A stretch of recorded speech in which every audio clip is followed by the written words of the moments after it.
Apa sih kunci dari kemenangan ini? Apakah karena Kang Deddy incumbent nih, jadi punya modal Ya, yang ya. kuat 5 tahun sebelumnya atau? Nah, ini yang harus dipahami ya, bahwa saya sampai dengan Kang, apa Kang jadi program prioritas 100 hari pertama, Kang? yang paling ada di depan mata itu 10 Februari itu dekat dengan masa PPDB online. Ya, menarik nih Kang, soal pendidikan. Ya.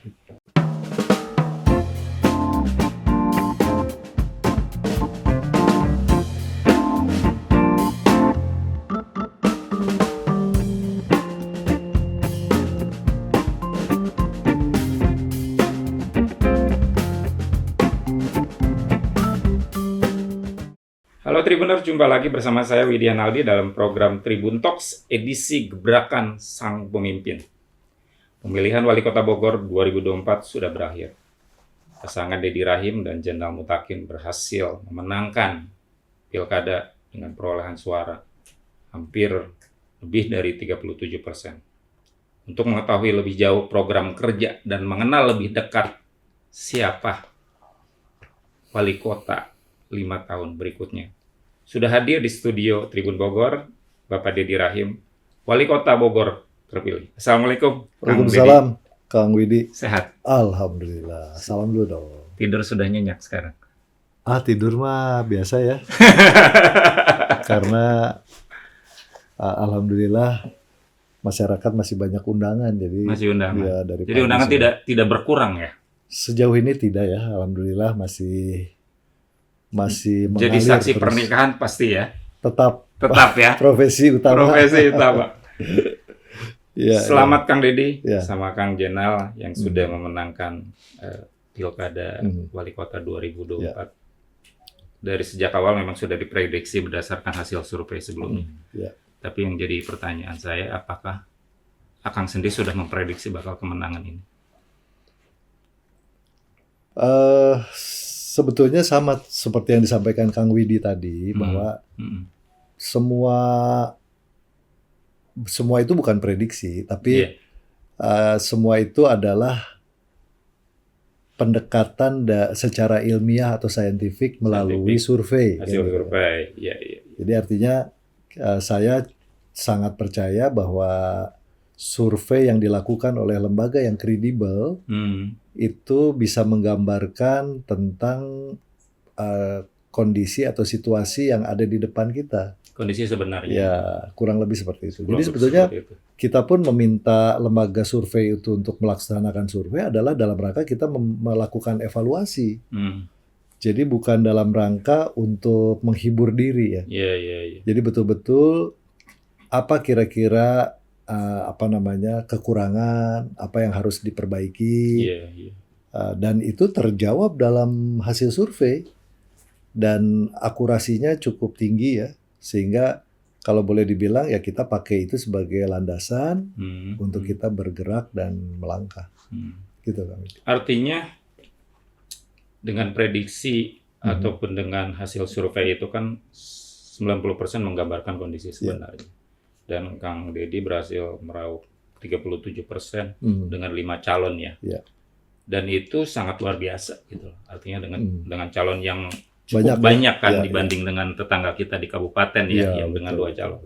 Artinya bahwa tentunya butuh effort yang besar untuk bagaimana bisa tampil untuk lebih bisa unggul dari 4 calon lain.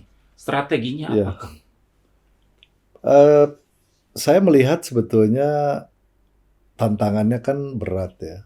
Berat itu begini, orang tentu punya pilihan yang lebih beragam. Kemudian juga jangkauan wilayah yang luas ini belum tentu pasangan Deddy Jenal ini bisa jangkau. Bisa jadi yang tidak bisa dijangkau oleh orang lain kan. Jadi memang apalagi dengan waktu kampanye yang relatif sempit. 2 bulan ya? 2 bulan. 2 bulan. Berbeda waktu tahun 2018 saya dan Kang Bima itu masa kampanye 7,5 bulan. 7,5 bulan. Masuk di periode bulan Ramadan. Oh iya, waktu itu sempat terjeda ya. Bukan terjeda, tetap. Jadi Iya. di masa Ramadan pun kita Tetap. tetap kampanye. Iya. Kemudian masuk di Idul Fitri ya, dan beberapa titik atau wilayah bisa kita jangkau berkali-kali, bisa 2-3 kali. Nah, tetapi dengan durasi yang pendek, 2 bulan, banyak sekali titik-titik yang belum bisa kita jangkau. Betul. Ya, jadi memang tantangannya luar biasa, karena paslonnya juga banyak ya. Tentu betul. masyarakat punya banyak pilihan, prevalensi politiknya juga banyak. Itu menjadi tantangan yang luar biasa buat kita.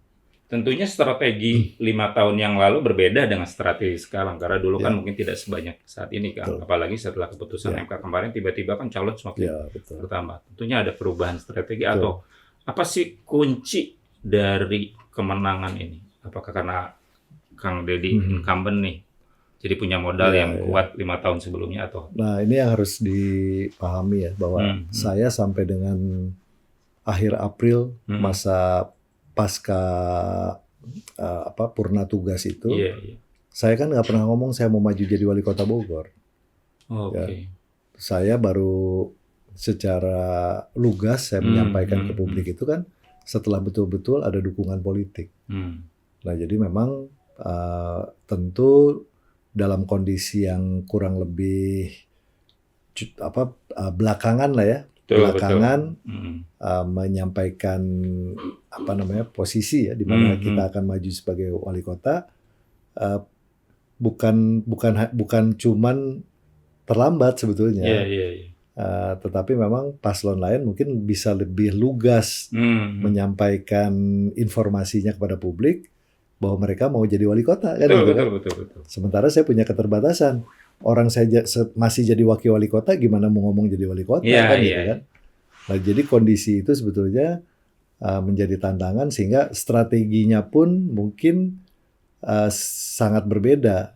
Terutama saya menyelaraskan dengan dukungan publik yang muncul dari relawan. Jadi saya mungkin diuntungkan oleh faktor relawan.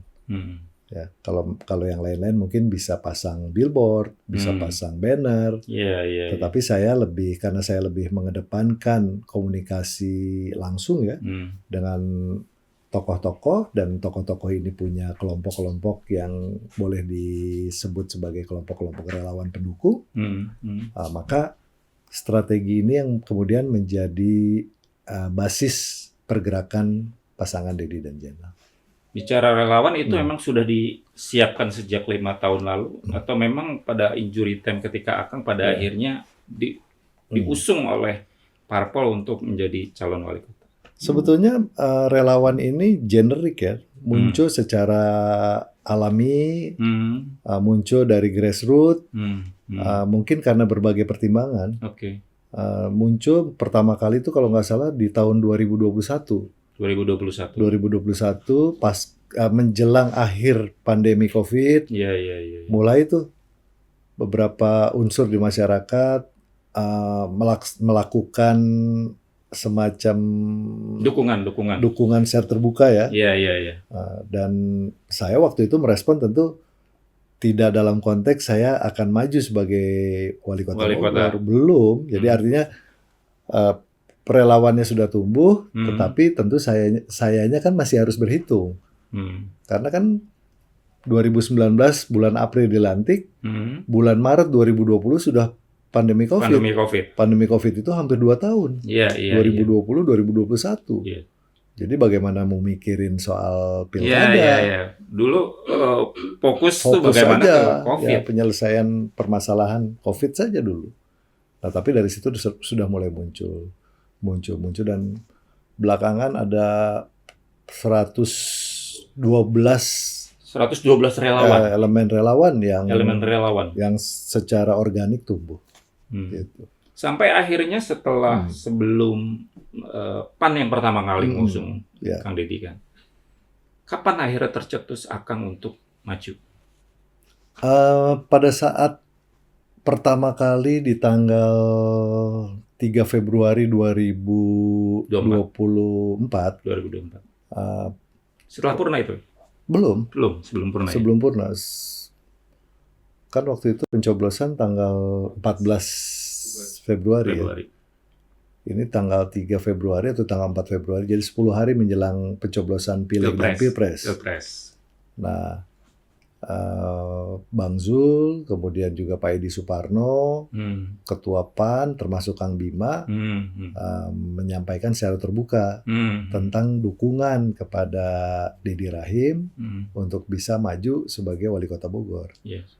Nah, dari situ kan saya tetap harus berhitung ya. Berhitungnya tentu gini, alhamdulillah Partai Amanat Nasional sudah mendukung. Yeah. Dan saya ditarik sebagai kader PAN. Cuman pada saat saya menerima tawaran itu, posisi Partai Amanat Nasional kan di DPRD itu kursinya hanya 3. 3 ya? Ada 3 kursi kan? Hanya 3. 3 ya. Artinya masih harus diperjuangkan. Harus diperjuangkan. Butuh hampir 7 kursi sebelum ada keputusan MK kan? Betul. Nah, dalam persyaratan maju pilkada itu kan 10 kursi. Sebelum keputusan MK.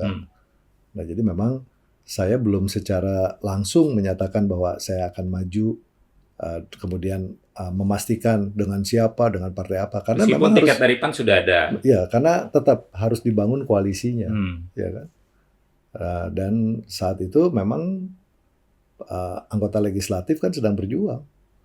Jadi kita belum tahu siapa yang pada akhirnya berapa nanti kursinya dan kemudian siapa saja. Seperti itu ya. Nah, alhamdulillah Partai Amanat Nasional Kota Bogor mendapatkan 5 kursi. 5 kursi di 2024 ya. 2024. Nah, dari situ baru kita menyelaraskan dengan Koalisi Indonesia Maju untuk bisa maju di pilkada.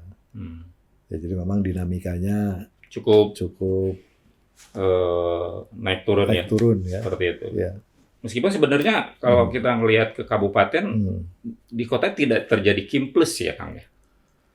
Ya, karena faktor keputusan MK. Iya. Pada akhirnya setiap parpol bisa mengusung ya. Dan kan ada juga faktor lain ya. Faktor di mana calon-calon kan sudah duluan. Iya, itu juga. 2 tahun sebelumnya sudah muncul nama-nama kan. Betul. Jadi Akang belum ngapain ya? Saya belum ngapain. Belum ada billboard ya? Sama sekali belum ada. Saya bekerja aja. Hanya billboard pakai baju pramuka ya? Oh, ya satu. Bukan menunjukkan bahwa Akang tidak ada tulisan apa-apa. Nggak ada tulisan. Meskipun mungkin warga Bogor sebagian pendukung menunggu itu ya, menunggu ketika Kang Deddy kok nggak muncul-muncul gitu. Ya, tadi saya sampaikan bahwa saya kan mau prosesnya ini kan sesuai dengan konstitusi. Iya. Mau prosesnya juga landai ya. Tidak Iya. ingin dinamikanya menimbulkan gejolak di masyarakat. Jadi ya kita yang akan maju ini kan sebetulnya harus realistis. Betul. Didukung partai apa enggak sih? Kalau didukung partai berapa partai kan gitu kan?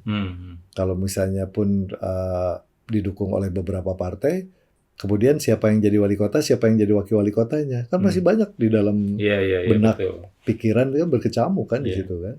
Makanya kita lakukannya lebih landai, kita lakukan komunikasi yang intens, yang konstruktif, yang paling tidak bisa memastikan dan menguatkan keyakinan bersama bahwa kita kalau maju itu ya harus menang kan begitu kan. Iya. Sampai akhirnya pada detik-detik terakhir Akang disandingkan dengan Kang Jenal dari Gerindra. Iya. Artinya bahwa kalau bicara menyatukan dua pasangan tadi kan sering kita katakan kawin paksa lah, perjodohan lah seperti itu. Sejauh ini dengan Kang Jenal sebelumnya kan memang sudah ada hubungan ya, beliau kan di DPRD, Akang di eksekutif kan. Nah, ketika disatukan itu apakah tercipta sebuah visi atau misi yang sama, Kang? Lebih kepada kita memasrahkan diri ya kepada arahan politik. Memasrahkan diri kepada keputusan yang betul, arahan politik ya.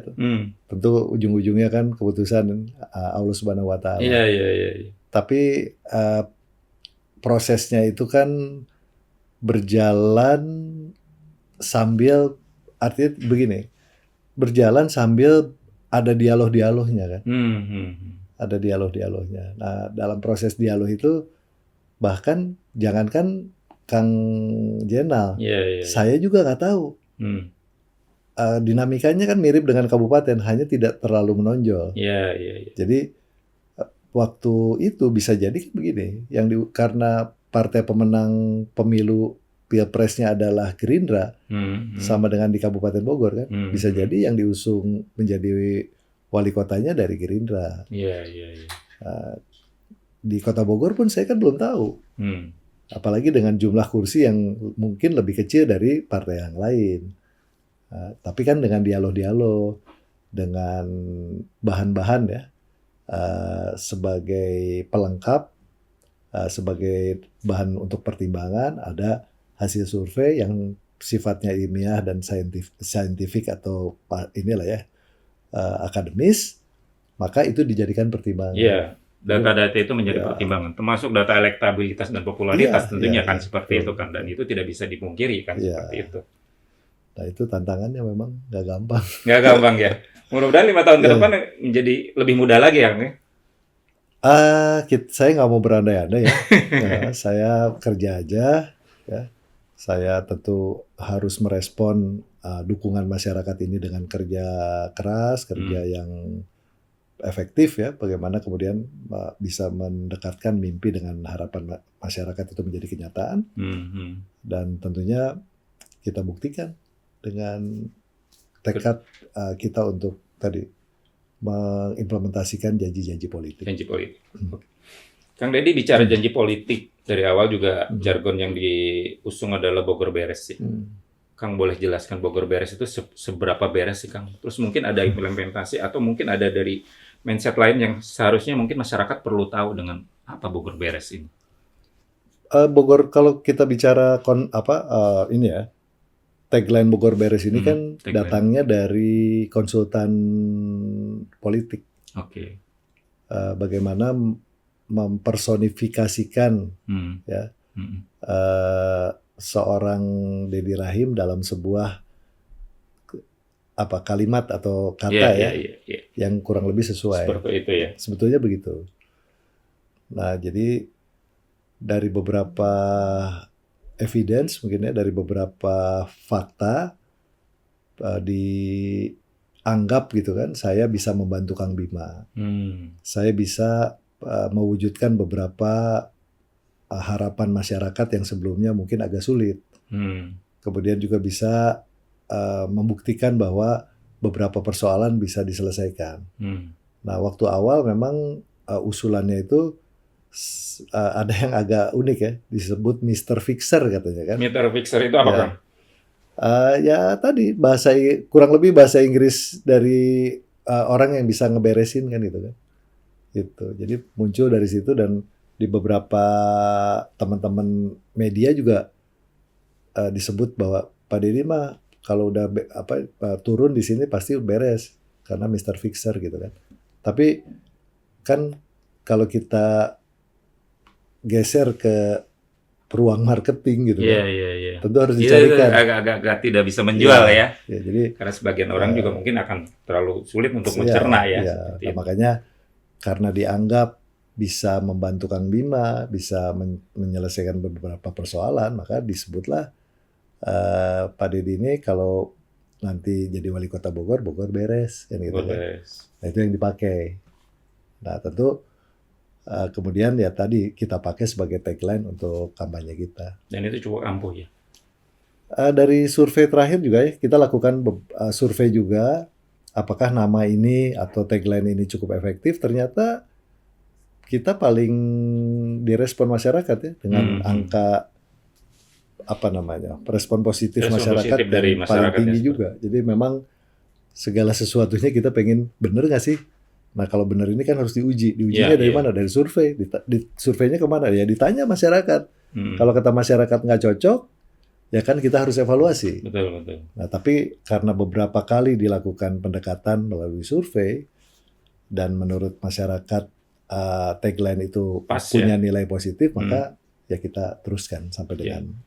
Bicara tadi tagline sebelumnya Mr. Fixer, tapi memang kami juga melihat bahwa akan sebagai sosok yang menyelesaikan masalah-masalah. Ketika 5 tahun Akang sebelum menjadi wakil kan, gebrakan-gebrakan itu sudah dilakukan. R3 sudah akhirnya rampung. Ya, Sebelumnya kan sedikit banyak gejolak. ya, Terus jalan KS Tubun yang tadinya selalu macet seperti ya, itu. ya. Itu cukup melekat dan itu menjadi tanggung jawab besar ketika Akang 5 tahun ke depan ini kan. Ya itu dia, makanya tentu saya ingin mengconvince ya, meyakinkan masyarakat bahwa kalau dikasih kepercayaan, kalau diberikan peluang, Iya. kita coba menyelesaikan berbagai permasalahan yang selama ini mungkin belum tuntas. Iya. Nah, jadi tagline itu kita pakai. Pertama, meyakinkan masyarakat. Yang kedua tentu menjadi tantangan buat saya dan Kang Jenal bahwa kita punya tanggung jawab mendekatkan mimpi atau harapan masyarakat menjadi kenyataan. Kita punya tanggung jawab bagaimana janji politik itu bisa diwujudkan. Nah, janji politik ini sebetulnya nggak terlalu neko-neko ya, nggak pernah bergeser dari isu-isu yang lama. Iya, sudah ada ya. Soal kemacetan lalu lintas, soal angkot, Pendidikan. soal PKL, pendidikan, sampah, kan soal-soal itu aja. Oke. Nah, jadi paling tidak kalau kita lebih fokus, kita coba cari inovasi dan ide-ide yang mungkin lebih kekinian ya untuk menyelesaikan persoalan-persoalan itu, tentu insya Allah kita bisa tuntaskan, kita bisa bereskan. Nah itu yang betul-betul menjadi tantangan buat saya dan Kang Jenal sebetulnya. Karena tagline itu sangat kuat ya. Sangat kuat. Janji politik, janji kampanye juga 33 program prioritas. Betul. Dari 33 program prioritas tentu ada yang lebih prioritas yang harus dilakukan dalam kurun waktu. Mungkin ketika akan nanti setelah dilantik di 10 Februari kan ya? Nanti dilantik. Saya dengar 10 Februari 2025 ya. Kang, apa Kang menjadi program prioritas 100 hari pertama Kang? Yang paling ada di depan mata itu 10 Februari itu dekat dengan masa PPDB online. Ya, menarik nih Kang soal pendidikan. Ya, zonasi dan lain sebagainya. Jadi saya ingin memastikan bahwa pelaksanaan pendaftaran siswa baru itu betul-betul sesuai dengan harapan orang tua. Ya, artinya sistem yang dibangun itu harus bisa kita pertanggungjawabkan dan sistem itu adalah sistem yang paling mendekati sempurna. Jauh dari sempurna, tapi mendekati sempurna. Ya, artinya tidak ada lagi misalnya kasus-kasus pemalsuan atau kecurangan tentang kartu keluarga. Ya kan? Artinya zonasi masih tetap akan dipertahankan. Saya dengar katanya ada usulan untuk zonasi ini dihapus, tapi kan semua ini kan kebijakan dari pusat. Ya, jadi paling tidak apa yang bisa. Kalau Akang sendiri bagaimana untuk mencermati itu? Ya tadi kita pastikan dulu, data kependudukan ini valid. Oke. Jadi jangan misalnya ada kartu keluarga di atas lahan kosong misalnya, ya kan? Kartu keluarga di warung yang memang hanya ditempati sebagai warung gitu. Nah, seperti itu. Jadi ada banyak sekali ini kan modus ya yang memang dilakukan oleh orang tua yang ingin anaknya bisa diterima di sekolah-sekolah tertentu. Nah, model-model seperti ini kan tidak mendidik. Kita ingin memastikan bahwa hal-hal seperti ini kita bisa eliminir lah, atau kita bisa tekan semaksimal mungkin. Dan yang pasti ke depan ini tentu harus ada metode baru ya, penerimaan siswa baru yang lebih adil. Gitu. Seperti apa, Pak? Ya tentu saya sudah sampaikan di beberapa forum ya. Yang pertama, rasio sebaran dan jumlah sekolah itu kalau memang kita masih memakai zonasi itu harus adil. Oke. Ya, jadi harus betul-betul bisa merepresentasikan jumlah siswa yang ada di daerah itu dengan jumlah sekolah yang nantinya bisa mereka pilih sebagai salah satu tujuan pendidikan lanjutannya. Iya. Nah, kemudian yang kedua yang harus kita selesaikan PR itu adalah tentang potensi defisit guru masa depan. Karena akan ada guru yang pensiun. Guru pensiun di Bogor itu 1 bulan itu ada 20. 20 orang? 20 orang. Oke. Kali 12. 1 bulan itu? 1 bulan. Berarti akan ada 240 orang guru yang Dalam 1 pensiun tahun? dalam 1 tahun. Oke. Ya, sementara kan penggantinya Iya. belum tentu sebanyak itu. Iya. Nah, ini yang harus kita cari metode barunya. Apakah merger sekolah, Oke. ya, ataukah memang nanti dibikin sekolah baru, atau bagaimana memfungsikan sekolah swasta sebagai partner strategis dari pemerintah kota dengan metode misalnya gini, orang bisa saja sekolah di sekolah swasta dengan tingkat kualitas pendidikan yang kurang lebih sama dengan sekolah yang dianggap sebagai sekolah favorit, tetapi juga dengan biaya yang terjangkau. Kan bisa dengan metode subsidi, bisa metode hibah, atau bantuan langsung. Artinya Pemkot bisa melakukan untuk memberikan subsidi dong? Makanya tadi kan harus dicari mekanisme yang paling pas seperti apa.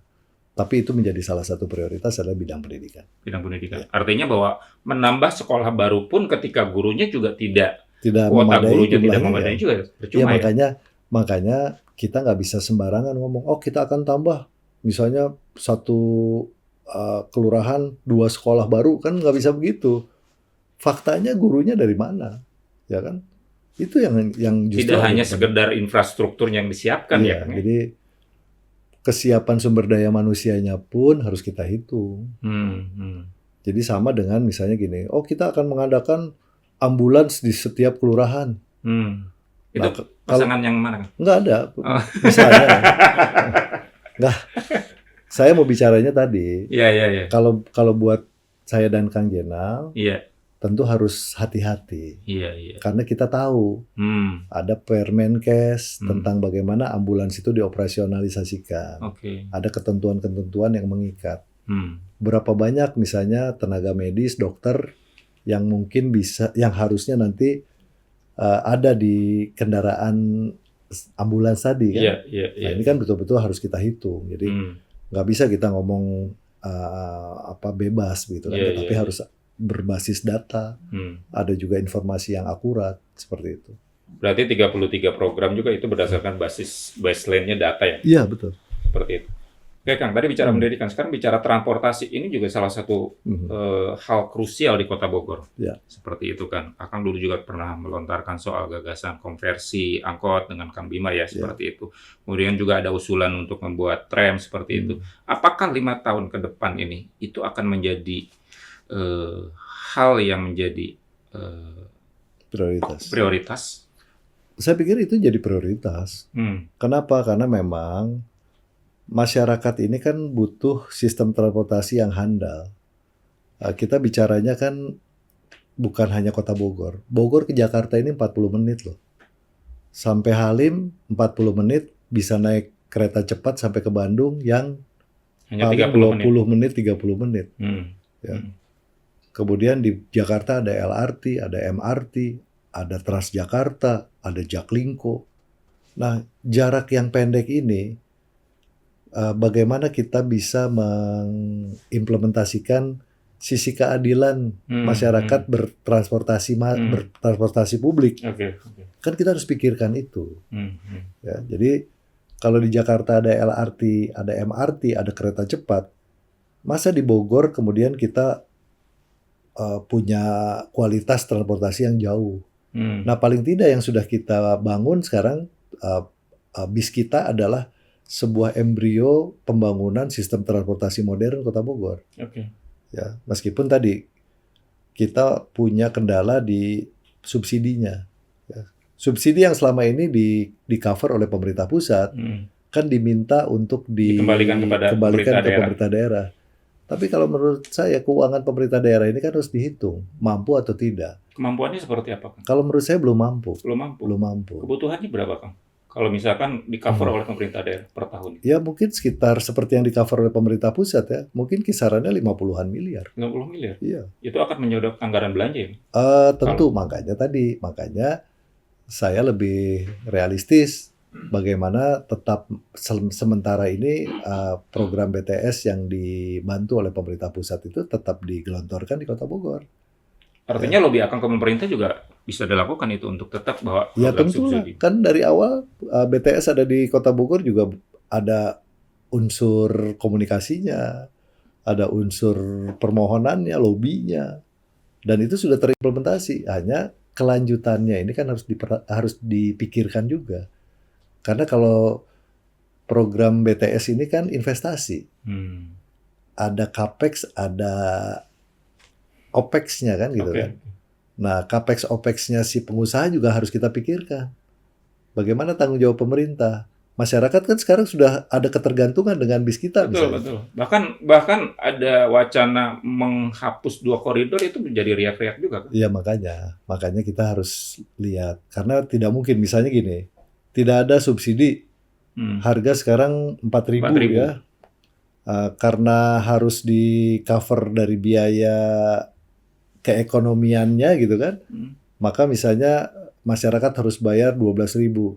Saya pikir kemahalan juga. Iya. Makanya harus ada campur tangan pemerintah. Nah, pemerintah pusat, pemerintah daerah ini kan kantong kiri, kantong kanan. Jadi kalau anaknya masih belum mampu, ya bapaknya harus bantu. Ya, jadi memang ini sebuah seni barangkali ya nanti berdiplomasi, bagaimana meminta. Ya tentu harus kita upayakan lagi. Dan 4 koridor yang ada di Bogor ini kan masih belum selesai. Harusnya ada 6 koridor. Supaya rerouting, konversi, dan reduksi angkot ini bisa berjalan lagi. Nah ini proses yang kalau menurut saya menjadi PR pasca nanti pelantikan di tanggal 10 Februari. Kalau penambahan APBD itu tidak mungkin. Kita sudah mencoba untuk membuat simulasi simpul-simpul ya, bagaimana APBD ini bisa kita tingkatkan. Oke. Tapi kan begini, kalau kita pahami bahwa pajak itu kan yang kita bisa ambil kan hanya pajak pembangunan satu. Iya. Ditambah mungkin yang secara tradisional ada PBB, ada BPHTB. Iya. PPN masuk ke pusat, PPh 21 masuk pusat, PPh 23 masuk pusat, Pajak PPh hiburan. 25 masuk pusat. Pajak kendaraan bermotor ke provinsi, pajak bahan bakar ke pusat. Ya. Nah, jadi terobosan-terobosan baru bagaimana meningkatkan pendapatan daerah itu menjadi salah satu PR besar. Mau bangun apapun kalau nggak ada duitnya gimana? Iya, betul. Nah, tetapi ada juga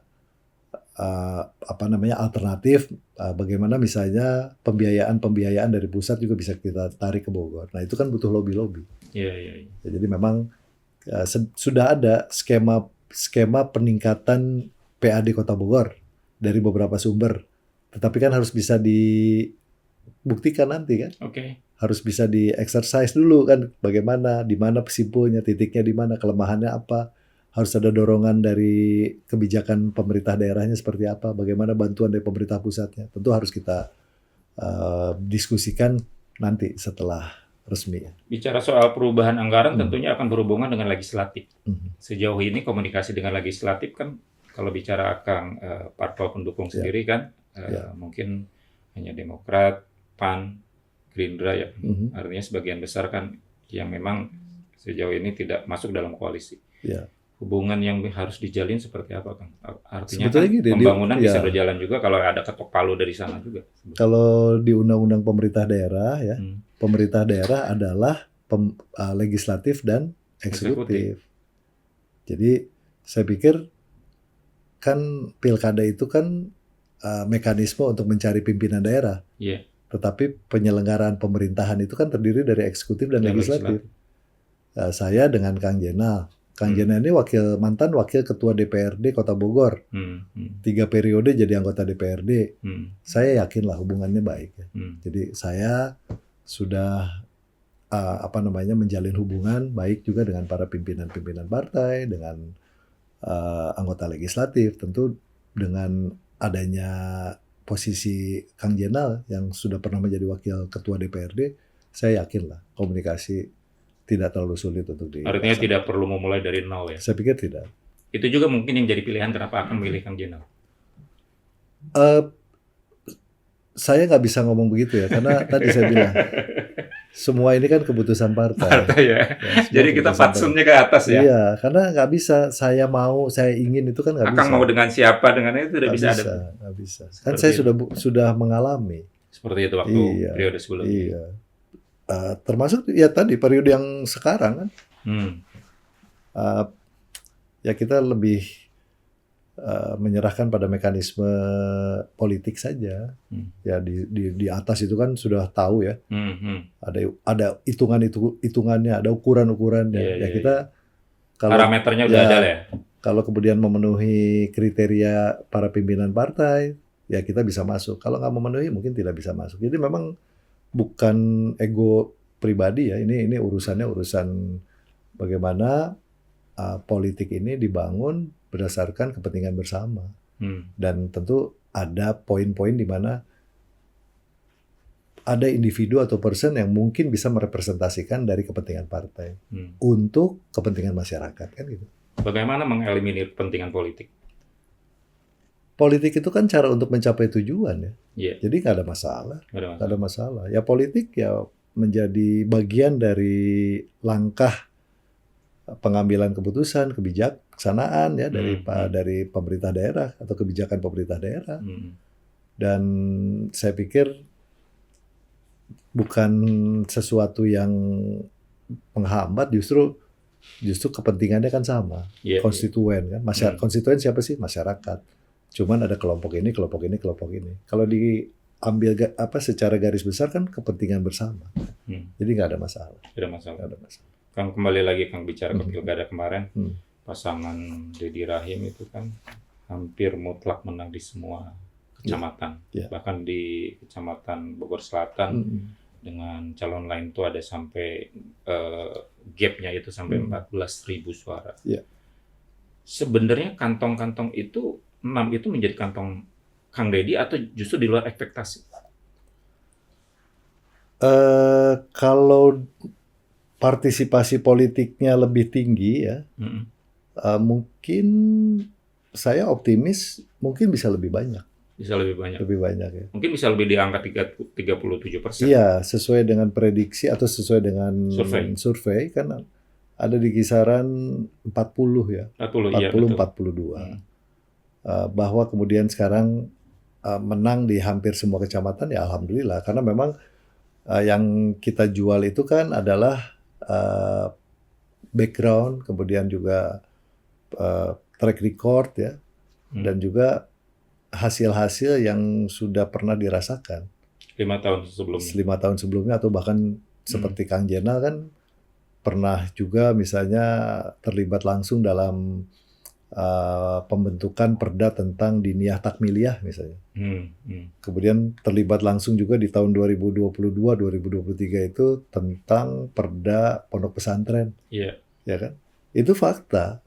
Dan proses diskusinya itu kan melibatkan banyak tokoh. Dan ke depan tentu mereka juga melihat, oh ini langkah-langkah ini tentu sudah sesuai dengan ininya, realnya. Ya, jadi artinya penilaian objektif maupun subjektifnya sudah masuk di situ. Jadi kita nggak pakai hal-hal lain kecuali kita ya jual, kita sudah punya track record, kita sudah punya pengalaman, kita sudah punya beberapa hasil yang mungkin pernah dirasakan, dan mungkin itu yang menjadi faktor kepercayaan masyarakat untuk memilih pasangan Deddy dan Jenal. Artinya posisi Kang Jenal juga ikut mendongkrak popularitas. Saya sih percaya ya, tentu nggak mungkin, namanya pasangan ini kan pasti punya kontribusi masing-masing. Gitu. Bagaimana membagi tugas dalam 5 tahun ke depan ini? Sebetulnya secara teknis saya tidak akan membuat kesepakatan tentang area pembagian tugas. Ya, lebih kepada apa dan bagaimana semua tugas ini bisa dikerjakan bersama, dan justru mana-mana yang belum tersentuh dan harus dikuatkan itu harus diisi oleh kurang lebih yang punya kesempatan untuk bisa menindaklanjuti. Jadi itu yang saya lakukan bersama Kang Bima. Itu yang dilakukan juga pengalaman dengan Kang Bima. Iya, jadi Kang Bima sebagai tokoh ya, beliau kan juga ketua ALTI, ketua APEKSI, ketua Forum Kota Pusaka, kemudian ketua Forum Mayor ASEAN, ketua Anti Tobacco Mayor Asia. Dengan kesibukan beliau, kan saya harus juga mengimbangi. Beliau jangan sampai misalnya ada poin-poin penting ya yang harus ditangani tidak tertangani, ya saya ikut menangani, membantu. Makanya saya tidak pernah mengklaim bahwa itu hasil saya atau hasil Kang Bima, tapi kami bersama-sama. Ini kan pasangan yang memang didorong sejak awal untuk bisa membantu masyarakat mendekatkan mimpi harapan menjadi kenyataan kan gitu. Artinya antara wali kota dan wakil itu harus saling melengkapi. Oh iya, sangat. Mungkin bisa jadi yang dilakukan Kang Bima ketika dengan Kang Deddy, Kang Bima lebih banyak keluar, dan itu juga bisa terjadi sama Kang Deddy untuk 5 tahun ke depan ya. Ya, pengalaman saya memang sangat dibutuhkan tadi kolaborasi, kemudian juga sinergitas yang organik ya. Iya. Yang artinya ya memang kita harus berusaha saling mengisi, harus bisa saling menutupi mana kekosongan, kekurangan kan gitu kan. Itu harus kita sadari dulu secara individu ya. Harus betul-betul punya niat yang tulus, yang ikhlas, yang baik untuk bisa bekerja bersama karena durasinya kan lama ini 5 tahun. 5 tahun. Dan kalau dalam tataran pemerintahan kan jangan sampai terjadi sesuatu yang kemudian merugikan masyarakat. Ya ini harus diperjuangkan. Artinya banyak kejadian di daerah lain antara wali kota dan wakilnya nggak akur seperti itu. Kota Bogor akan menjamin tidak seperti itu. Ya mudah-mudahan. Seperti itu. Mas Ibon sempat terbersit waktu peluncuran buku ini. Kang Bima sempat bilang sempat berpesan kepada Kang Deddy kan. Jadi hati-hati bicara karma segala macam itu. Artinya kan Kang Bima juga dulu banyak disposisi ke Akang segala macam gitu. Oh ya, tadi saya bilang semua kan harus dimaknai sebagai kerja bersama. Iya betul. Saling menutupi, saling mengisi kan gitu kan. Kalau kitanya egois, bukan tugas saya kan gitu kan. Bukan bukan kepentingan saya. Ya nggak mungkin segala sesuatu itu bisa berjalan dengan baik kalau udah ada kerikil-kerikil seperti itu. Makanya yang disampaikan Kang Bima kan. Ya kalau bisa ya tadi sampai ujung ya husnul khotimah kan gitu. Betul. Sama-sama saling jaga ya, dengan segala macam kekurangan. Bukan berarti kita manusia yang sempurna kan, banyak sekali kekurangan yang harus ditutupi. Betul. Kang, saya mau ngebahas ini sedikit aja. Boleh. Ya, saya ikut peluncurannya tempo hari dan ini sangat menarik karena ini lebih kepada biografi Akang. Ditulis oleh Akang sendiri, artinya ini curahan. Gitu.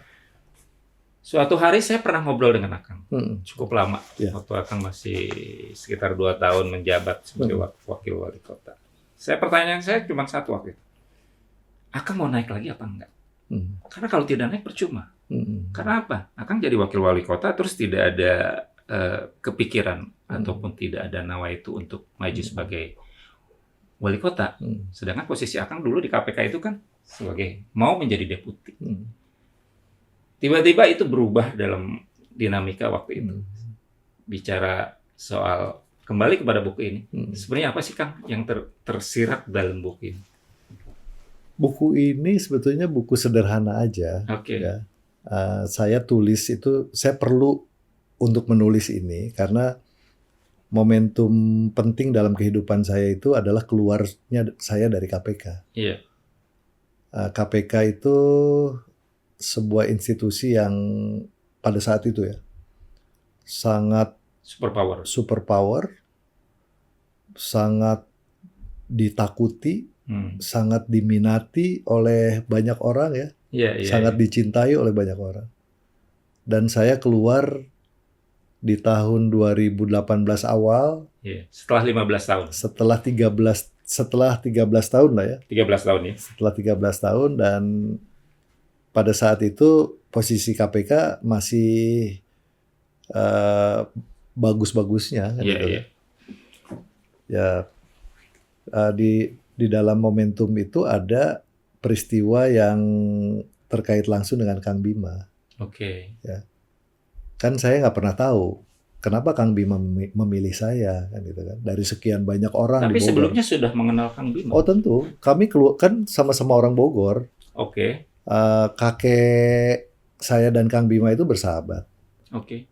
Ayah saya dengan ayahnya Kang Bima juga bersahabat. Jadi kita bukan siapa-siapa, kita keluarga besar Kota Bogor lah. Sejak remaja, meskipun saya berbeda berapa tahun ya, 6 tahun mungkin dengan Kang Bima. Tapi kan saya mengenal keluarganya Kang Bima sudah sejak lama juga. Bahkan pernah waktu ayahnya Kang Bima bertugas di Bandung ya, kita berkunjung juga waktu itu. Waktu di Polresta Bandung ya, kalau Kapolrestabes Bandung. Kapolrestabes Bandung. Nah, kemudian waktu ayahnya Kang Bima sebagai Kapolres di Cirebon, kita juga waktu saya masih remaja, masih kecil ya, masih mungkin saya lupa ya SD atau SMP, kita berkunjung juga. Jadi kekeluargaan, hubungannya sudah dulu sudah ada ya. lama. Tapi kan tidak pernah ngomongin soal masa depan waktu itu ya. Apalagi sampai Kang Bima jadi wali kota. Tetapi waktu Kang Bima jadi wali kota, saya beberapa kali juga pernah punya program terkait dengan pencegahan korupsi di Kota Bogor dari KPK. Tapi juga tidak pernah ngomong. Kang dulu masih sebagai direktur ya? Saya sebagai direktur. Oke. Nah, kan pertanyaannya tadi, dari sekian banyak orang di Bogor, kenapa Deddy Rahim? Kan betul, betul. Itu pertanyaan semua orang. Ya. Nah, Kang Bima jawab, saya dapat gambaran bahwa akan didampingi oleh Kang Deddy, datangnya dari Istiqoroh kan gitu kan. Istiqoroh. Ya jadi itu jawabannya. Kan itu sebuah pernyataan yang nggak mungkin saya tanya lagi istiqorohnya kapan, di mana, kan nggak mungkin kan. Ya udah, itu adalah jawaban dari Kang Bima. Dan kemudian akhirnya saya terjunlah ke dunia politik kan begitu kan. Tapi untuk menjawab iya dan tidak juga kan tidak semudah itu juga kan? Karena jawaban Kang Bima seperti itu, saya nggak banyak bertanya lagi. Saya cuman kemudian kan saya harus cerita sama keluarga kan, sama istri saya, sama ibu bapak saya waktu itu kan gitu. Sama ibu saya ya, karena ayah waktu itu sudah meninggal. Pertama kali yang disampaikan ketika Kang Bima mengajak Kang Deddy untuk gabung di periode kedua, orang yang pertama kali disampaikan itu Teh Yanti. Iya, pasti istri saya. Istri. Ya, ya nggak yakin juga. Ada sedikit penolakan kaget juga mungkin. Ya ada. Yang pasti sih kan gini, tidak kebayang juga sudah ada di Jakarta harus balik ke Bogor kan gitu kan. Oke. Ya kan. Tapi nggak terpikirkan juga sebelumnya kan akan balik ke Bogor. Nggak terpikir. Akan berpikirnya bahwa ya karir saya akan terus di KPK. Ya mungkin tidak di KPK saja ya, tapi mungkin di Jakarta. Tapi waktu itu nggak kepikiran juga kembali ke Bogor kan gitu. Jadi dari situlah ada momentum yang harus saya ceritakan lah di situ. Iya di buku ini. Dan buku ini ditulis sejak tahun 2021 ya. 2021 untuk menceritakan tentang momentum itu. Nah, cerita kemudian karena judulnya dari KPK ke Balai Kota. Balai Kota. Ya. Kan kalau tidak di launching pada saat saya masih suasana wakil wali kota. Iya. Ya, tentu nantinya basi kan gitu kan. Iya. Jadi sebelum tanggal 27 November kemarin saya berpikir, ya udah kalau gitu sebelum 27 November di launching dulu deh. Iya. Dengan ini sebetulnya belum terlalu sempurna nih. Ada beberapa. Pertama belum ada penerbitnya, yang kedua ada beberapa typo ya. Ada beberapa. Jadi ini belum dijual bebas. Belum. Masih terbatas. Sebenarnya tadinya berpikirnya 27 dijadwalkan. Sebelum 27. Sebelum 27 sebelum pilkada kan. Iya. Tapi akhirnya tidak jadi. Tidak jadi. Kenapa itu pertimbangan? Karena ada pemeran utamanya kan selain saya ada Kang Bima kan. Okay. Kang Bimanya baru bisa tanggal 29. Oh gitu. Jadi ya kita spekulasi lah menentukan tanggal 29. Iya. Dengan apa namanya dengan satu ketidakpastian politik kan. Namanya pilkada itu kan bisa menang bisa kalah. Dan alhamdulillah setelah 27 akan Jadi salah satu wali kota yang diunggul Ya, versi. ya makanya coba bayangin kalau misalnya saya di 27 itu misalnya ya, Iya, iya, saya iya. launching dengan Iya, judul dari KPK ke balai menuju kota balai kan nggak kota. relevan. Terus nggak jadi ke balai kotanya Iya misalkan. kan nggak relevan Nggak kan. relevan. Ya, jadi ya Apakah jangan-jangan judul ini sudah diprediksi ya?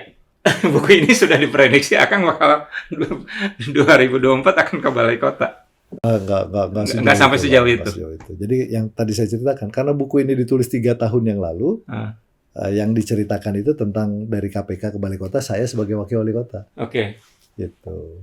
Kang, ada yang menarik, saya belum Ya, baca tuntas, tapi ada beberapa poin yang menarik ya, dari sini, termasuk pengalaman spiritual yang tiba-tiba Akang eh, dihubungi oleh ya, utusan ya.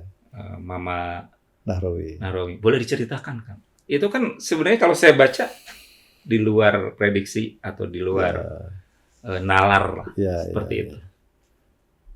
Kalau saya mau jujur ya, sebetulnya banyak sekali pengalaman spiritual. Iya. Jadi itu salah satu Kalau yang pengalaman mistiknya nggak usah, Kang. enggak bukan mistis. Ini ada pengalaman mistiknya Enggak, juga. Soalnya. bukan mistis ya. Itu adalah Ini yang spiritualnya, ya kan? spiritual lah, Iya, spiritual. iya. Eh, kan di awal-awal itu nggak banyak tahu, belum banyak orang tahu ada Deddy Arahim yang Hah? akan menjadi wakil wali kota Bogor Betul, mendampingi betul. Kang Tidak Bima. ada, tidak banyak orang yang tahu siapa Hmm. Deddy Rahim. Ya, Iya kan?